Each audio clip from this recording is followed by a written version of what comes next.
This video is being recorded in the month of May in 2016, and the topic of this video is a new campaign of which I will be a part. I will be taking the role of Game Master in what we're calling a global campaign, where people who only know each other online will be contributing to a primarily text-based but also YouTube-based campaign to determine who is the one. What am I talking about? Well, I'm talking about a campaign based in the 1980s cult film Highlander, and to a lesser extent on the TV series which followed. Called simply The Gathering, this campaign focuses on a time just before the events of the first film, minus the iconic characters, and sets its players in the roles of the remaining immortals who are now feeling the pull to the gathering, the final battle where the iconic line, "There can be only one," will be resolved, and they will discover once and for all what the prize is, what the game has been all about. It's a time where the characters are faced with hard choices. The allies that they've made down through the centuries is now the time that they turn on them. The fearsome warriors of greed and ambition who actively seek heads, is now the time to seek them out, or is now the time still to run and hide and avoid? Now, obviously, this is creating a condition or a situation where the players will be in direct contention with each other. The characters are either actively seeking to behead the other characters or are being compelled by the forces behind the gathering to battle in this way. Eventually, this will lead to these immortal characters coming into fatal conflict. Not every type of player really enjoys this idea, this kind of conflict. There are a lot of groups out there that prefer to avoid inter-party conflict, or at least people in the same campaign not being in conflict with each other. That concept is a little alien to, long-term war gamers, for example, who, when preparing a campaign, are deliberately taking sides and factions in order to determine a winner. So this mixture needs to be addressed so that there isn't a culture clash, or there isn't a sense of we all have to work together and maybe two of us can be the one. So how do we do that? Well, the game will be run anonymously. Players will have no idea if the immortal characters that they meet during play are NPCs or PCs, and they'll have no idea who's attached to that PC, if it even is a PC. So that removes some of the burden of the sense of conflict and should allow people to act freely. Well, that's its intention anyway. The game will be run primarily in text via Facebook groups, which will have one for each character, and they'll be private.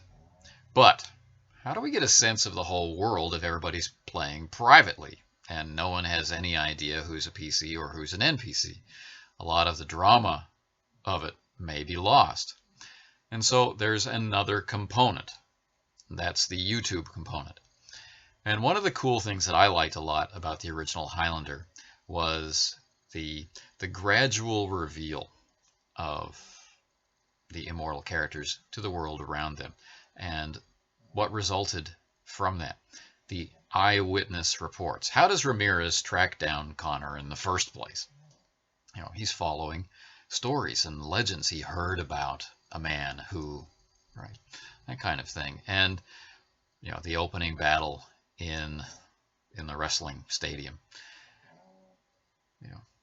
the police reports, there's been a beheading, and then of course the beheadings that spread throughout New York as the Kurgan gets busy whittling down the competition until it's just the last two left, and on and on. So the YouTube part of the campaign will be eyewitness reports.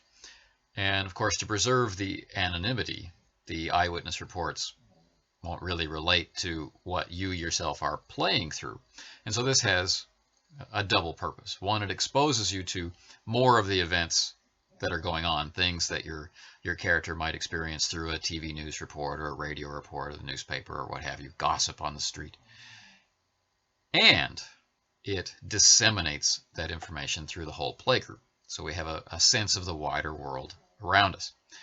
Flashbacks, the individual life of the character, the drama of experiencing the angst, the pull, the desire, the frustrations of being these immortal characters, these will take place in the text game.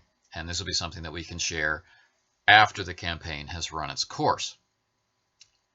But the drama of the events, the curious or the elements of character that are visible on the outside, these will be shared through the YouTube clips. And I think this will be fun to try and orchestrate. The YouTube clips will be short. They will be things like police interrogation videos or taped interviews with a reporter or overheard conversations in an elevator or around the water cooler, this kind of stuff. And this will allow the individual players to get their creativity out there, to connect and interact with other players if they like, and so on and so forth, all while keeping the secret of who is playing whom. Viewers of this channel should not be surprised that the system I've chosen to run the game is Ubiquity. Because of its characteristics, the Ubiquity role-playing system is ideal for this. We'll be able to greatly speed up resolving conflicts of all types. Social conflict, martial conflict, or whatever. Be very, very easy to resolve, adjust, allow players to spend their points on, all without sending hundreds of emails back and forth. It really is such a cool system, and you can do so much with it. When we say that it really steps back and gets out of your way, but is always there to support you, it's this kind of stuff that we mean. So the particular flavor of Ubiquity that I'm using as my base is for All for One Regime Diabolique, although the Revelations of Mars expansion for Hollow Earth Expedition offers similar kind of material. The players with access to the rules were able to generate their characters using any of those rules that they had. So they could have done it with Hollow Earth Expedition, they could have done it with Desolation, they could have done it with All for One Regime Diabolique or Leagues of Adventure, or they could have done it with Space 1889 or Quantum Black. So there's a lot of Ubiquity games out there now, and the character creation process works the same for all of them, which is cool.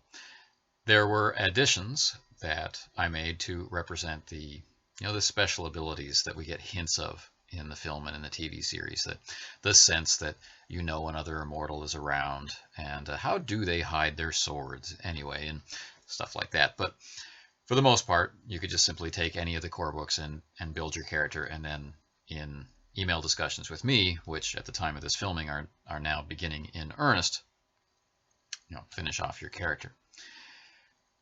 So, setting, 1984, the gathering is upon them.